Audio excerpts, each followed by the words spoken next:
Edge match. It's edge match. You're at edge match. Edge match. Don't miss edge match. Don't miss edge match. You're at edge match. Edge match. Don't miss edge match. Don't miss edge match. I love your music. Yes. Shout out to Ron Madison who made that theme song for us. So Oh, yes, very nice. I was just like, edge match. yes. Hello, everyone. Thank you so much for tuning in to another EduLaunch launch. So we have today my good friend, Dr. Joy, who's here with us today to talk about her new book, Joy Works. So, hey, Dr. Joy, how are you? I'm wonderful. Thank you for having me. I'm excited about, very, very excited about this project. So, and I'm so thankful for you to just give a little crooked girl like myself an opportunity to, a format to express myself in this way. So thank you. Oh, thank you so much. And it's truly an honor to be able to collaborate with you because you are definitely brilliant. You have some amazing ideas, and I'm thankful that you're part of our EduMatch family. And this is the second go round for you because you have your book I see in the background, Back to Zero. So super excited. Yeah, super excited for your newest project. So a lot of us in the EduMatch community know you, but for anybody who may be new to you, can you tell us a little more about yourself? Sure. I've been an educator, and I'll just say for over 20 years. And I'm a mom, a wife, an author, and all those things. But what I always like to share with people is why I talk about joy and why I call myself Dr. Joy. When I was a little girl, my dad nicknamed me Joy. And so I'm from a big family, and there's 7 kids, and so nobody else had a nickname. And so I always kind of like tease my brothers and sisters, and they tease me about Joy. Oh, your dad named you Joy. And then like if we're at a big family function and they're like, oh yeah, go stand by your Joy. So it's just like a big thing in my house. And like a couple years ago, actually more than a couple years ago, when I was teaching, I was kind of losing my joy. And I told my husband, I remember saying like, we just need more joy in schools. And I'm just going to focus on that, like somehow, some way. And I'm going to call myself Dr. Joy. Like it all just kind of came together for me in that way, because I felt like I was actually like losing my joy, but not only myself, but a lot of people that I worked with. And so that's kind of how I started talking about joy and getting stories from teachers about how they find joy in their role, and just talking about my journey with not being able to sustain my joy as an educator. Yes, and I know that resonates. That resonates with me. I'm sure that resonates with so many viewers right now, but absolutely love what you do. So thank you for bringing that spark, into the world, and really, like, when people interact with you, that's a sense I get. I get a sense of joy. So that is very well, it's a very good name. Yeah, absolutely. Thank you. So when we think about your book, Joy Works, then what was the inspiration behind it?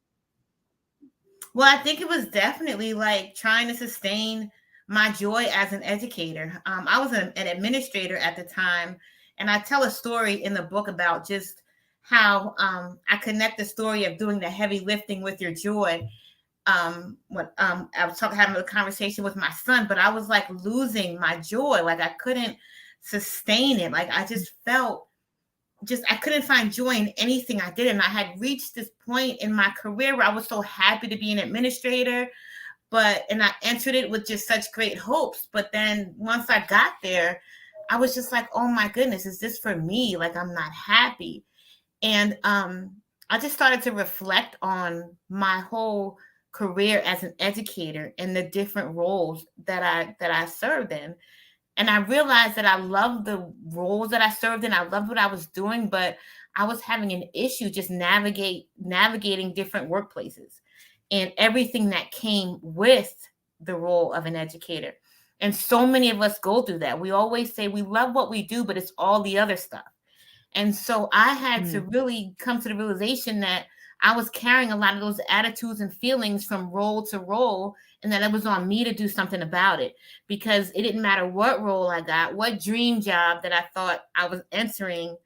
I could not sustain my joy unless I started putting some work, intentional work into it. And so that's when I started thinking about it through the lens of joy work and understanding that this joy thing takes a lot of work.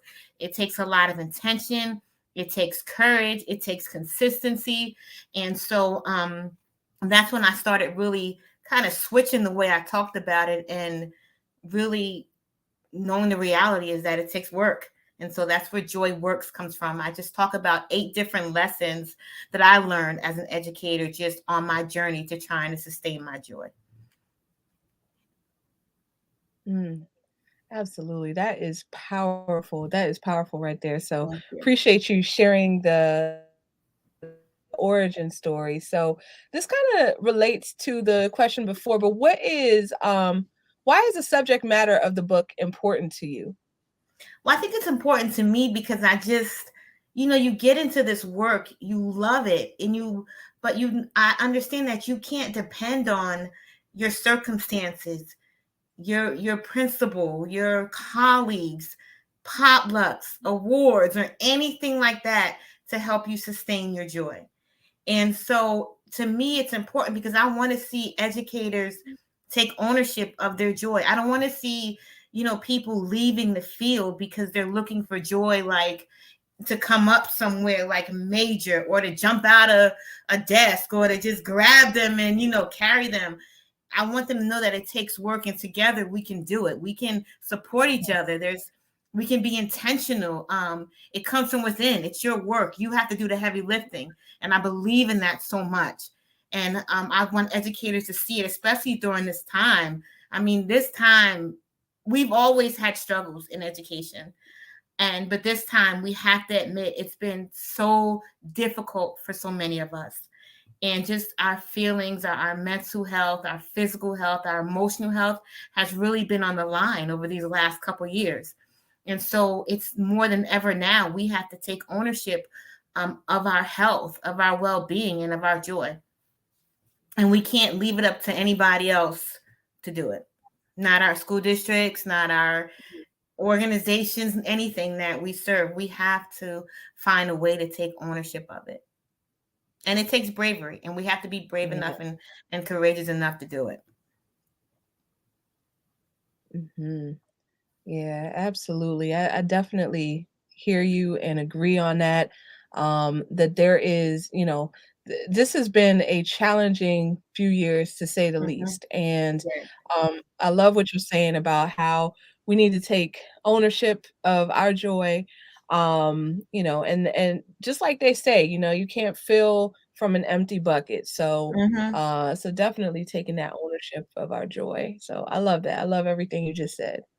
And throughout the book, I really highlight just educators and their stories and, just different experiences that they went through because I just love hearing the voice of educators. I love hearing how people talk about joy because I think it helps them to take a pause. Like sometimes I'll just see like a lot of feelings and a lot of emotions. And then you ask someone about joy and they're like, oh, well, let me tell you.